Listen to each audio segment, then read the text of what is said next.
பெரிய பெரிய ஆர்டிஸ்ட்டை போட்டோ பெரிய பெரிய ஆளுங்களை போட்டு அவங்கக்கிட்ட போய் சேர எங்களால் முடியும். ஒன்று இப்படி ஒரு மேடை கிடைக்கணும்னா ஏதாச்சும் ஒன்று பண்ணால் தான் இந்த மாதிரி ஒரு மேடையை கிடைக்கும். அப்போ இந்த மேடைக்கு தேவைப்படுறது என்ன ஆர்டிஸ்ட்டுன்னு சொல்லுது. ஒரு புதுமுகத்தை போட்டால் என்ன எல்லாருமே புதுமுகமாக இருக்குது.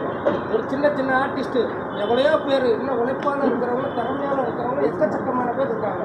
நடிப்பு திறமையை வளர்த்துட்டு அவ்வளோ பேர் இருக்காங்க. அவ்வளோ பேருக்கு வாய்ப்பு யாரும் கொடுக்கல. ஏன் கொடுக்கல? அவங்க எல்லாம் ஒதுக்கி வச்சுருக்காங்க. என்னோட எண்ணம் என்னன்னா இந்த மாதிரி ஒரு இவங்களும் இருக்காங்க திறமைசாலியா. இன்னைக்கு சூரியன் இருக்காரு, இன்னைக்கு நடிகர் ஹீரோவாகிட்டாரு, யோகி பாபா இருக்காரு ஹீரோவாகிட்டாரு. இவங்கெல்லாம் அதெல்லாம் தம்பி வந்து அவங்களுக்கு முன்னாடி இருக்கவராச்சு ஏன் வரல வளர விடலை. அந்த வாய்ப்பு பார்த்தா அவர் என்னோட கருத்துப்பா. ஒரு இன்ட்ரோடக்ஷன் பாத்தீங்க அவருக்கு கொடுத்த ஒரு சீன் அது அவனால நிறையா இல்லாதவங்களுக்கு ரவுண்டா இருக்கு. அது மட்டும் தான் அதான் நடக்குது. இது வந்து ஆரம்பத்தில் காமெடி போட்டேன்னா எனக்கு அன்னைக்கு அந்த ரெண்டு பாட்டிலும் ஓப்பன் இருக்குல்ல ரெண்டு தான் சீரியஸ் வந்து இருக்கு. ஆனா இந்த பட்ஜெட்டுக்கு கொஞ்சம் காமெடி பார்ப்போன்னு தான் பார்த்தேன். ஆர்டிஸ்ட் அந்த நேரத்தில் இவங்க எல்லாமே சிறப்பாக தான் பண்ணியிருக்காங்க. ஆனால் அந்த குடிமகளை எப்படி செலக்ட் பண்ணி மகளை ஹீரோயினியாட்டா ஓபி குட்டிக்காரி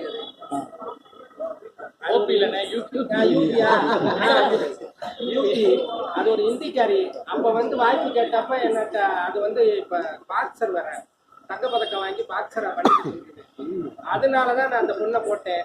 சரி எந்த ஹீரோயினியும் போடுறதுக்கு அந்த ஹீரோயினியை பற்றி என் பொண்ணுக்கு வந்து கஷ்டத்துக்கு இருந்து எல்லாமே இவருக்கு ஜோடியாகவும் அந்த அம்மாவே போட்டிருக்கீங்க. இவருக்கு ஜோடியாகவும் அந்த அம்மாவே போட்டிருக்கீங்க. அப்புறம் இன்டர்வலுக்கு அப்புறம் இந்த 4 பசங்களோடையும் அந்த அம்மாவே கனவா தான் சார். கனவுலையும் அந்த அம்மா தான். அந்த ஊர்ல ஒரே அழகி அவங்க தான். அந்த அழகி அவங்களுக்கு அழகியாதான் சார், மற்றவங்களுக்கு அது இன்னும் கொஞ்சம் அழகியா போட்டிருக்கலாமே சார். நான் வந்து செகண்ட் ஹாப்ல இன்னொரு பொண்ணை மாத்திருந்தா இதை நான் கனவா கண்டோட்டு கொண்டு போயிருக்கேன். அது ஒரு நிஜமா தான் போயிருக்கு. அது 2 கதையா போயிருக்கோம். கனவான்றனால அப்படியே ஒரே பாயிண்ட் அப்படியே போயிருக்கோம். ஒரு வட இந்திய அழகிய போடணும் போட்டீங்க இல்ல சார் படத்துல. ஆனா குடிமகனேன்ட்டு டைட்டில் கொடுத்துருக்கீங்க. அது நேம் வந்து 3 சுழினாவா 2 சுழினாவா பார்த்தா எப்படி இருக்கு உங்களுக்கு? 3 சுழினாவா இல்ல குடிக்காம பார்த்தா 2 சுழி. நீங்க குடிச்சிட்டு பாத்தீங்க. குடிக்காம குடிக்காம பாத்துருக்கோம். குடிச்சிட்டு பார்த்தா 3 சுழி இருக்கு. இல்ல அது இப்ப நடுவுல பாட்டில் டிசைன் வச்சதால 3 சுழி. முதல் குற்றம் முற்றும் குற்றம் தான் சொல்லுவாங்க. இதுவே படிக்கும் போது தவறாதானே தெரியுது. அதுக்காக தான் கேட்குறேன். நான் அதுக்கு இன்னொரு விஷயம் நான் சொல்லுவேன் சார். எனக்கு படிக்க தெரியாது எழுத தெரியாது சார். எல்லாமே பண்றது என் பையன். கதையில தான் என் மைண்டுக்குள்ள என் தலைப்புல இருக்கும் கதை. நான் சொல்ல என் பையன் தான் பண்ணியா, இது என் பையன். இந்த ஸ்கிரிப்ட் ரைட்டு இது எல்லாமே பார்க்கறது என் பையன் தான்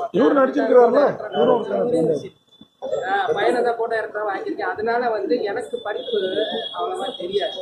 அதனால இந்த சுழியை சொன்னீங்க பார்த்தீங்களா, அது கூட எனக்கு தெரியாது. அது இவருக்கு தெரியும். இல்ல அது டிசைனே அப்படிதான். இல்ல டிசைன் ஓகே தெரியல. தமிழ் மாத்த கூடாதுல. நீங்க போயில இல்ல பாயிண்ட் அவங்க அனுப்புவாங்க. நம்ம டிசைன் கரெக்டா தான் பண்ணிருக்கணும். ஒருவேளை நீங்க ஏதாவது ஊர்ல வந்து மதுக்கடையே ஒரு இடத்துல ஒரு சீன்ல கூட நீங்க மதுக்கடையே காட்டல. மது பாட்டில மட்டும் காட்டுறீங்க. அப்ப அரசாங்கத்துக்கு ஏதாவது பயந்துட்டு நீங்க மதுக்கடையை காட்டுறீங்க இல்ல வெறும் மது பாட்டில மட்டும் தான் காட்டுறீங்க? பாட்டில மட்டும் காட்டுறதுனா ஏன்னா ஒயின் ஷாப் அப்ப உள்ளதுக்கு நான் இருந்தப்ப